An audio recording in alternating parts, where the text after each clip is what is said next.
Chinese Cindrella by Adeline N. Ma, Chapter 11. PLT. Not long after Father and Niang returned from Tianjin, Mr. and Mrs. Huang came to visit. They brought gifts for all seven of us, children, in a large cardboard box with several holes punched in the lid. Before her marriage, Mrs. Huang had worked for a few years at Grand Aunt's Bank, sharing a booth with Aunt Baba and a real mama. The first Hanks therefore knew of father's first marriage and the existence of all seven children. This was highly unusual. Most of Niang's friends were unaware that she had five stepchildren. Being only 11 years older than Big Sister, Niang was reluctant to admit she was a stepmother. When asked, she often gave the impression that father had only two children, fourth brother and little sister. When we opened the gift box from the Huangs, we were delighted to find seven baby ducklings. As usual, fourth brother picked first, followed by little sister, big brother, second brother, and third brother. By the time my turn arrived, I was left with the tiniest, scrawniest baby bird. I picked her up, cupped her in my hand, and carried her gingerly into my room. The little duckling cocked her head to one side and looked at me with dark, dewy, round eyes. She waddled unsteadily and pecked the floor, looking for worms and seeds. She seemed so helpless with her soft yellow feathers, slender twiggy legs, and small webbed feet. One gust of wind and she would be blown away. I felt very protective. From that moment, I took the duckling to my heart. For the first time, I had a pet of my own. At school, I proudly described my duckling to my classmates. As I spoke, I felt a warm, tender glow spreading all through me. I named my duckling Precious Little Treasure. Wu Changmei advised me to call it PLT for short. I couldn't wait to rush home from school carrying PLT to my room, bathe and feed her, and do my homework with PLT wandering between the beds and my desk. It comforted me to know I was needed. I told Wu Chun Mei when I pick PLT up from her pen on the roof terrace, she cocks her head to one side and chirps as if she recognizes me. As soon as she sees me, she hurries over. I speak to her all the time and I think she is beginning to understand. Can ducklings learn to quack in the Shanghai dialect? Would that sound different from Mandarin quacks or English quacks? Wu Chinmei laughed. I believe animals do understand us, she replied. Perhaps not exactly your words, but a special language not made of words. Maybe it's the way you stand or how you hold her. She knows she belongs to you and you will look after her. As time went on, the friendship between PLT and me deepened. When Aunt Baba came home from the bank one Friday, she overheard me talking. Here are two worms I dug up from the garden. Risked life and limb for you, my friend. Jackie barked at me, but I didn't stop. You would better eat it all. Aunt Baba was both startled and amused. I just heard you speaking to PLT as if she were your baby sister, in a tone both proud and loving. Do you think PLT understands what you are saying? She asked. I nodded solemnly. She likes me to talk to her and feed her worms. She knows I dug them up specially for her. When she hears Jackie barking, she scampers away from the window as if she is afraid. When I get involved with homework and ignore her, she comes over to see what I'm doing. She knows a lot. See, she is gazing at me now, wanting to find out what we are talking about. She is a very curious bird indeed. I crouched down and faced my pet. PLT's body twittered and she chirped as if she were chatting to a platemate. She looked up and two round dark eyes gazed at me from her small yellow head. Look, Aunt Baba. She has eaten the worms. She lets me come so close. Do you think she likes me too? She senses she is safe and I'll never frighten her. She is all mine. Tomorrow is Saturday and I can dig for worms all afternoon. Hooray! It was a glorious Saturday afternoon when I set foot in the garden. A faint cool breeze was blowing in from the river, sweeping away the mist and clouds. Magnolia blossoms were in full bloom, dotting the tree like giant white ribbon bows fringed by dark green leaves, and scenting the air with a fresh, delightful fragrance. Never had the sky looked so blue. I squatted in the corner farthest from Jackie's doghouse and dug away with an old iron spoon that cook had discarded, wishing I had a spade. I kept a wary eye on Jackie, who was lying half in and half out of his doghouse watching me. His mouth was open and he was panting with his large dark tongue hanging out between two rows of giant sharp teeth. Just as I knew PLT was my friend, I was equally certain Jackie was not. He would probably attack me if I rubbed him the wrong way.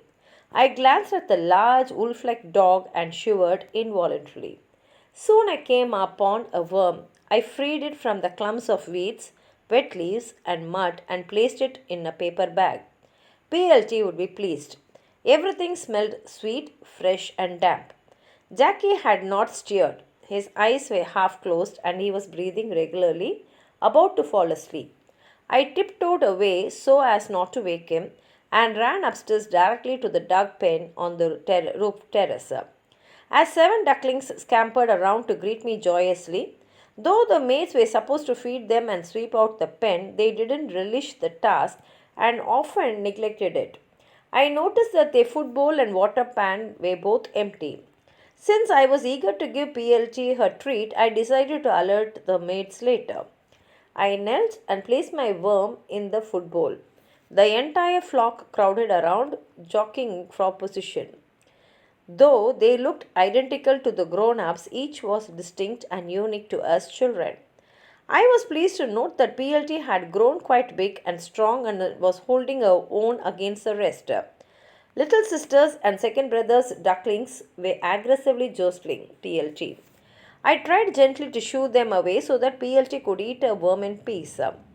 I felt quite guilty about my favoritism and couldn't help blaming myself for not having gotten more worms so that each duckling could have its own.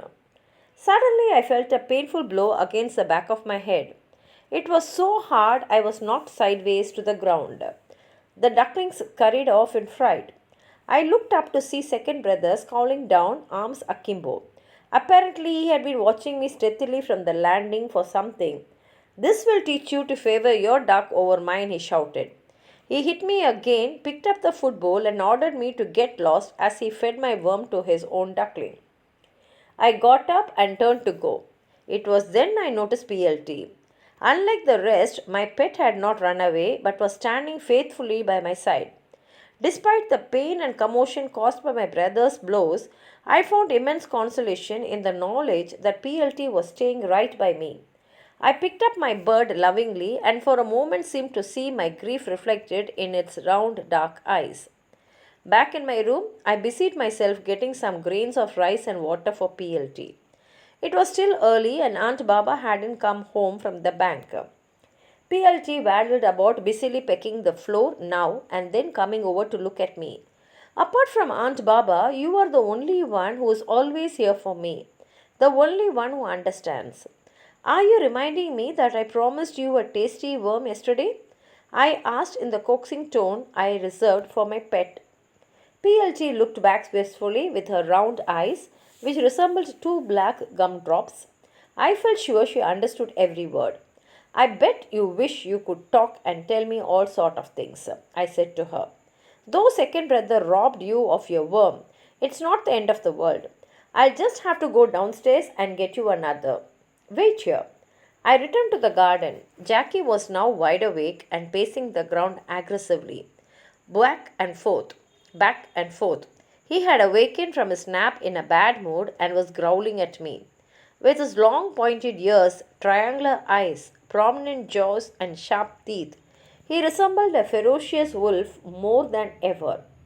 I was quite fearful as I started to dig up a patch of earth at the foot of the magnolia tree. Jackie fidgeted, pawed the ground, and started to bark at me. I could see the tail end of a worm burrowing rapidly beneath a clump of roots. Though I knew I had incurred Jackie's displeasure in some way, I was reluctant to leave empty handed. Keeping one eye on the worm, I half turned towards Jackie, who was baring his teeth in a most menacing manner. Tentatively, I stretched out my left hand to calm him with clutching the spoon in my right. Suddenly, Jackie lunged at me and sank his teeth into my outstretched wrist. Abandoning my spoon, I hurried away. PLT greeted me expectantly at the door, but I rushed past into the bathroom to wash away the blood trickling down my arm. Footsteps sounded from the landing. Aunt Baba had finally come home from the bank. What happened to you? She asked in alarm, and something in her voice made the tears well up in my eyes. Baba hurried over, held out her arms, and rocked me back and forth. She dried my tears and asked, "Are you hurt? Is it bad?" She wiped away the blood, washed my wrist, dressed the wound with mercurochrome cotton and a small bandage. She then walked over and locked our bedroom door, followed and watched by PLT every step of the way. She seated me on my bed and smoothed my hair. "It's better not to mention any of this at dinner tonight unless you are asked directly," she advised her. "Jackie is their pet. Don't make any waves. I tell you what, let's open my safe deposit box and take a look. That will make us both feel much better." Aunt Baba rummaged through a pile of folded towels in a cupboard, underneath which she had hidden her safe deposit box. She unlocked it with a key on the gold chain she wore around her neck. This was where she kept a scanty collection of precious jewels, some American dollar bills, a sheaf of yellowed letters, and all my report cards from kindergarten till the most recent. We gazed first at those reports written in French from St. Joseph's for kindergarten in Tianjin, then the ones for the first and second grades written in the Chinese from Shenzhen Primary School in Shanghai.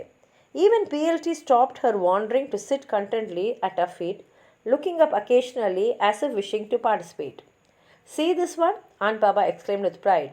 6 years old, all of first grade, and already the top in Chinese, English, and arithmetic.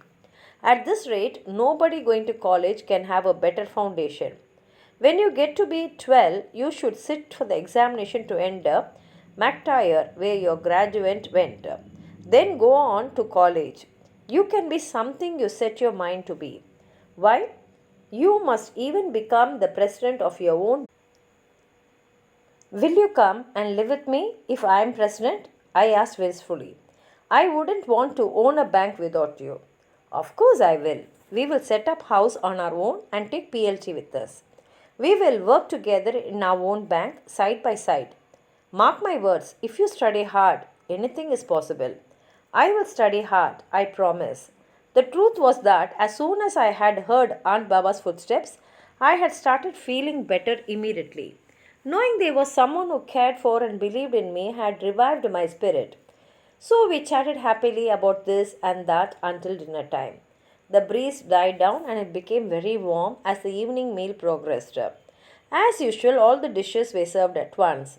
Cold cucumber chunks marinated in vinegar and sugar, tofu minced with minced pork and chopped peanuts, sauteed shrimp with fresh green peas, steamed stuffed winter melon, sweet and sour pork with pineapple slices, stewed duck with leeks. After the grown-ups were served, we children were each handed a bowl of steamed rice and an assortment of the day's dishes. We were expected to consume every morsel of food on our plates. It was frowned upon to leave any scraps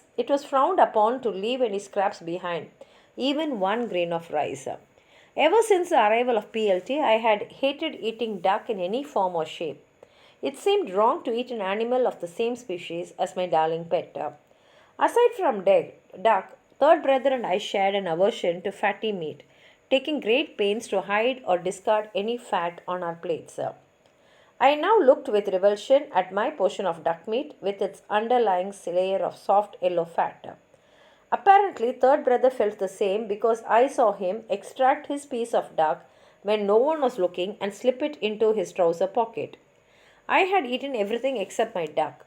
Slowly, I lifted the duck with my chopsticks and let it drop to the table as if by accident. Father was complaining of the heat.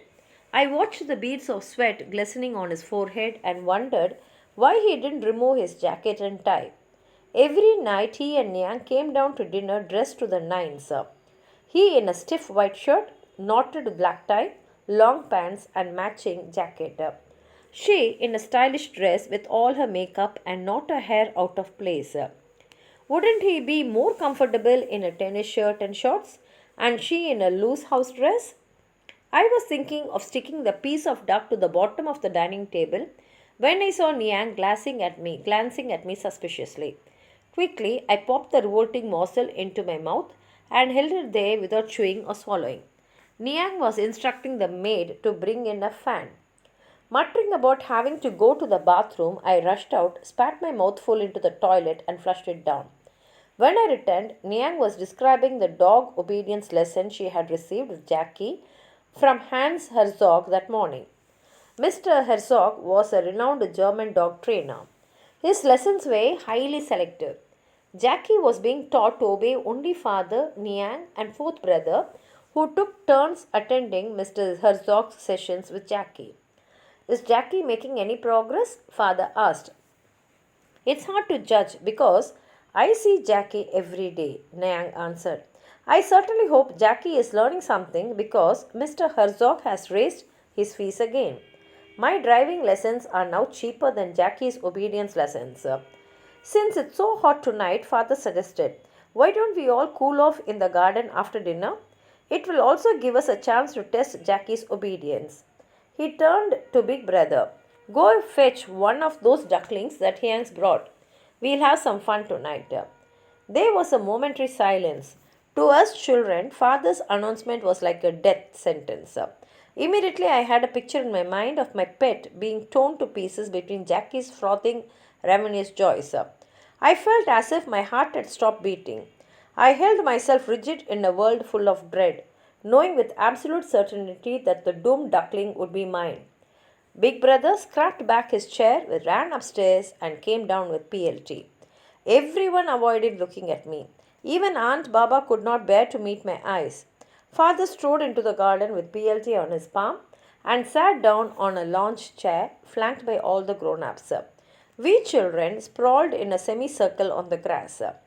Jackie greeted his master joyfully, wagging his tail and jumping up and down with happiness. Father released PLT and placed her in the center of the lawn. My little pet appeared bewildered by all the commotion. She stood quite still for a few moments, trying to get her bearings, a small, yellow, defenseless creature, beset with perils, surrounded by humans, wanting to test their dog in a gamble with her life. I sat stiffly with downcast eyes. For a moment, I was unable to focus properly. Don't move, PLT, please don't move, I prayed silently. As long as you keep still, you have a chance. Jackie was ordered to sit about 6 feet away. He sat on his hind legs with his large tongue hanging out, panting away. His fierce eyes were riveted on his prey. Father kept 2 fingers on his collar, while the German shepherd fidgeted and strained restlessly. The tension seemed palpable, while I hoped against hope that fate could be sidestepped in some way. Then PLT cocked her head in that achingly familiar way of hers and spotted me. Chirping happily, she waddled unsteadily toward me. Tempted beyond endurance, Jackie sprang forward. In one powerful leap, he broke away from father's restraint and pounced on PLT, who looked up at me pleadingly as if I should have an answer to all her terror. Father dashed over, enraged by Jackie's defiance. Immediately, Jackie released the bird from his jaws, but with a pang, I saw PLT left leg dangling lifelessly and a tiny webbed foot twisted at a grotesque angle. Blood spurted from an open wound. I was overwhelmed with horror. My whole world turned desolate. I ran over without a word, cradled PLT tenderly in my arms, and carried her upstairs. Placing her on my bed, I wrapped my mortally wounded pet in my best school scarf and lay down next to her. It was a night of grief I have never forgotten. I lay there with my eyes closed, pretending to be asleep, but was actually hopelessly awake. Surely everything would remain the same as long as I kept my eyes shut and did not look at PLT. Perhaps when I finally opened them again after wishing very hard all night, PLT's leg would miraculously be healed. Though it was the height of summer and Aunt Baba had lowered the mosquito net over my bed, I was deathly cold, thinking over and over, when tomorrow comes, will PLT be all right? In spite of everything, I must have dozed off because at dawn I woke up with a jerk. Beside me, PLT was now completely still. The horrors of the previous evening flooded back, and everything was as bad as before. Worse, because PLT was now irrevocably dead, gone forever. Almost immediately, I heard father calling Jackie in the garden. He was preparing to take his dog for the customary Sunday morning walk. At the sound of Jackie's bark, Aunt Baba suddenly sat up in a bed. Quick, take this opportunity while Jackie's away. Run down and bury a pet in the garden. Get the big spade from the tool shed at the back and dig a proper hole. She handed me an old sewing box, placed PLT's little body inside, and closed the lid. I dashed out of my room and almost collided with Big Brother, who had just come out of the bathroom in the hall. Where are you going? He asked, full of curiosity. And what's that you are carrying? I'm going to the garden to bury PLT. Bury her? Why don't you give her to cook and ask him to stew her for breakfast instead? Stewed duck in the evening and stewed duck in the morning. I love the taste of duck, don't you? He saw the look on my face and knew he had gone too far.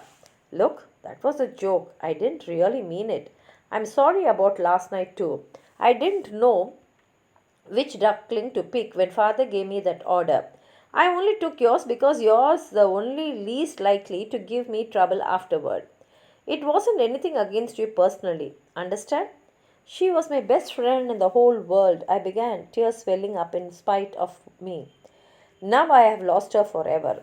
Halfway down the stairs, I heard third brother calling me from the landing. I have been waiting to go to the bathroom, but I'll be down in the garden as soon as I can. Don't start without me. The two of us stood side by side, dug a hole, and buried PLT under the magnolia tree with all its flowers in bloom. After that day, I was never again able to smell the fragrance of magnolia blossoms without the same aching sense of loss. We placed some grains of rice, a few worms, and a little water in a shallow dish, along with a bouquet of flowers in a milk bottle by PLT's grave. We bowed 3 times to show our respect. I cried throughout the ceremony. Third brother tried to comfort me. It won't be like this forever. Let it be. Things are bound to get better. You will see. Sometimes I can't wait to grow up so I can find out what we'll be all become in 20 years' time. Thanks for attending PLT's funeral so early in the morning, I murmured as I looked down at the bandage on my left wrist. So much had happened since Jackie bit me yesterday. It's Sunday and everyone in the house is still sleeping. I don't know why, but I feel as if it's the two of us against the world. Whatever happens, we must never let them win. Here ends chapter 11. Thank you.